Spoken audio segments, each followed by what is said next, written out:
What does it feel like to know death is coming? In the blink of an eye, everything can change. One moment you're soaring through the skies, and the next you're plummeting toward the ground. The recent crash of Air India Flight AI171, just minutes after takeoff, marks a chilling reminder of how unpredictable life and death can be. 242 souls were aboard, and not a single one survived. How do we process the unimaginable? How does the mind respond in those final, harrowing moments when mortality becomes undeniable? In this video, we'll explore the raw psychological and philosophical experiences of those who find themselves face-to-face with imminent death, and what it tells us about the human spirit. The immediate psychological landscape of imminent catastrophe. In the instant when death is no longer a distant concept, but an undeniable reality, the human mind doesn't stop to ponder. It reacts. It goes into survival mode, where instincts take over and everything else fades away. The fear that accompanies such an event is primal, not intellectual, pure, undiluted survival instinct. In the case of the Air India crash, the passengers and crew had mere seconds to comprehend what was happening, and their bodies would have been flooded with stress hormones, like adrenaline, triggering the fight-or-flight response. But in an event like a plane crash, fight and flight are no longer options. The freeze response, an instinctual paralysis in the face of overwhelming fear, could easily take over. Studies show that when confronted with extreme danger, some individuals freeze completely, unable to act or think. This might explain why in moments of pure terror, the conscious mind often loses its grip on the situation. What does this mean for those on board? The experience of dying in such a situation is far from a slow, reflective process. In fact, it's a rush, an explosion of sensory information, fear, and primal instincts. For the passengers of Flight AI171, their final moments were likely a blur of instinct, with no time to process or reflect on what was happening. The mind simply wouldn't have had the time to respond with emotions like fear or regret. Instead, their minds and bodies were likely overwhelmed by terror, fear, and the instinct to survive, even though survival was not possible. Insights from the cockpit voice recorder. One of the rare windows we have into the final moments of such disasters comes from the cockpit voice recorder, CVR. CVRs offer us a chilling and often deeply human glimpse into the minds of those who know death is near. Pilots, even in their final moments, will attempt to keep communication as clear as possible, often engaging in simplified language, giving orders, and even trying to maintain control of the aircraft. Take, for example, past CVR recordings from other tragedies.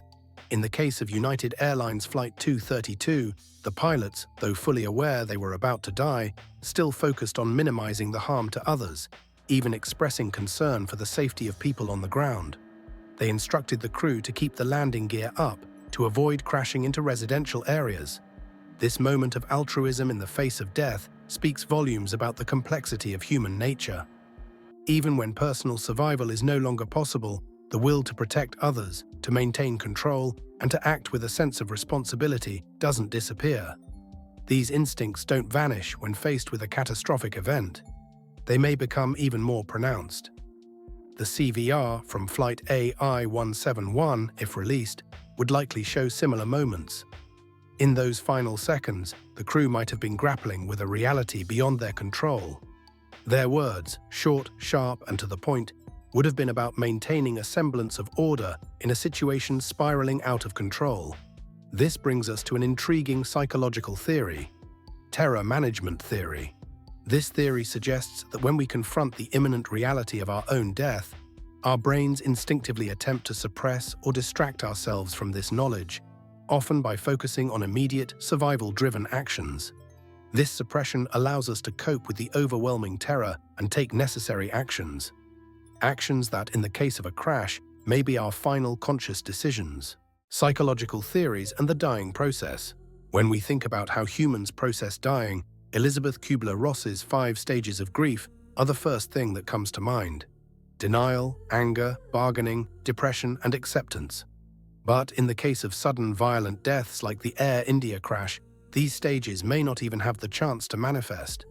In a more gradual dying process, like in a terminal illness, there's time for reflection, a chance to work through emotions, and maybe even to make peace with the end of life. But for the passengers on that plane, there was no time for acceptance or denial.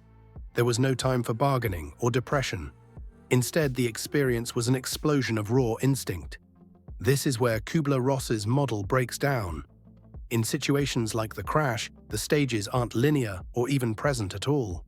The fear and instinct to survive can take over so quickly that there's no room for the emotional complexities of dying. The mind becomes focused on the immediate threat, not on processing the emotional journey of death. Moreover, terror management theory, TMT, suggests that the moment death becomes undeniable, the mind's primary focus shifts to proximal defenses.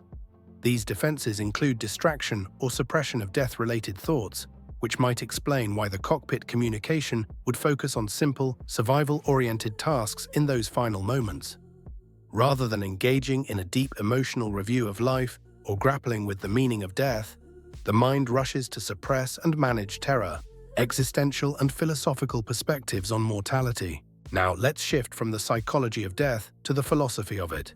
For centuries, philosophers have grappled with the question of death, and many have offered insights that might shape how we experience our final moments. Martin Heidegger, a key figure in existential philosophy, argues that death is not something that happens at the end of life, but something that shapes our existence every day. Being toward death, as Heidegger calls it, is the idea that death is always present, always an intrinsic part of what it means to be human. But what happens when death comes suddenly and violently, as it did in this crash? Can this moment be a confrontation with our authentic selves, as Heidegger suggests? Or is it something entirely different, something primal and uncontrollable? On the other side of this philosophical divide, Albert Camus believed in the absurd. The idea that life's meaninglessness is glaring, and death is often random, cruel, and final.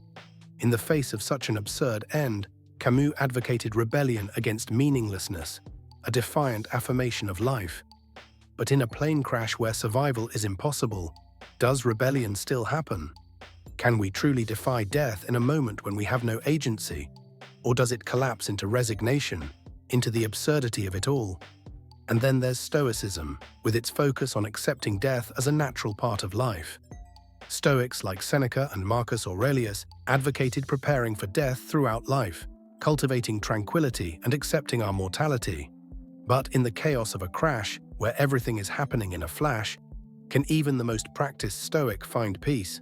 Or is the Stoic ideal overwhelmed by the brute force of sudden death? The aftermath and meaning-making. For survivors of such catastrophes, the aftermath is profound. Guilt, trauma, and an overwhelming re-evaluation of life's meaning often take center stage. Some survivors may feel guilt for having lived when so many did not. The feeling of having escaped death can lead to profound identity shifts. Why was I chosen to survive? What does it mean that I'm here and others aren't? Interestingly, research into near-death experiences, NDEs, suggests that survivors often experience profound transformation. They find new meaning in life, an increased appreciation for relationships, and a renewed commitment to living with purpose. While the psychological burden of surviving such an event is intense, it can also lead to remarkable personal growth and clarity. However, the psychological scars of a tragedy like this are not easily erased. Survivors may be haunted by images of the crash, by what could have been, or by a constant sense of disconnection from those who did not share the experience. The emotional weight is real, and yet it can also lead to a more authentic engagement with life. The Air India crash is more than just a tragic event. It's a window into the way we process mortality, survival, and meaning. In a flash, death can become real, and our deepest instincts are called into action. But beyond that, we also confront the bigger questions. What does it mean to die? What does it mean to survive? And what does this moment tell us about our lives? If you're fascinated by these deep psychological and philosophical explorations, make sure to subscribe to Think Tangle for more thought-provoking content. Hit the bell icon so you don't miss out on the next video, where we dive into the most pressing questions about the human mind. Let's unravel the complexities of life and death together. We'll see you in the next one, where we continue exploring the mysteries of the human experience.